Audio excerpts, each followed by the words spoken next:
মানুষের হিসাব নিকাশের সময় অত্যাসন্ন, কিন্তু তারা উদাসীনতায় মুখ ফিরিয়ে রয়েছে। তাদের নিকট তাদের রবের পক্ষ থেকে যখনই নতুন উপদেশ আসে, তখনই তারা ক্রিয়াচ্ছলেই তা শ্রবণ করে।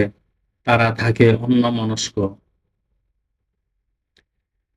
জালিমরা পরস্পর কানাকানি করে যে, এ তো তোমাদের মতোই একজন মানুষ।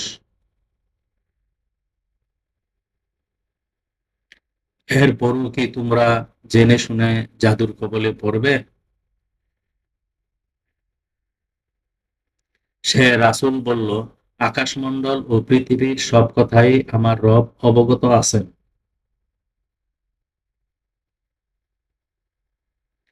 তিনি সবকিছুই শুনেন, জানেন। আয়াত 1 থেকে 4, সূরা আম্বিয়া, আল কোরআন।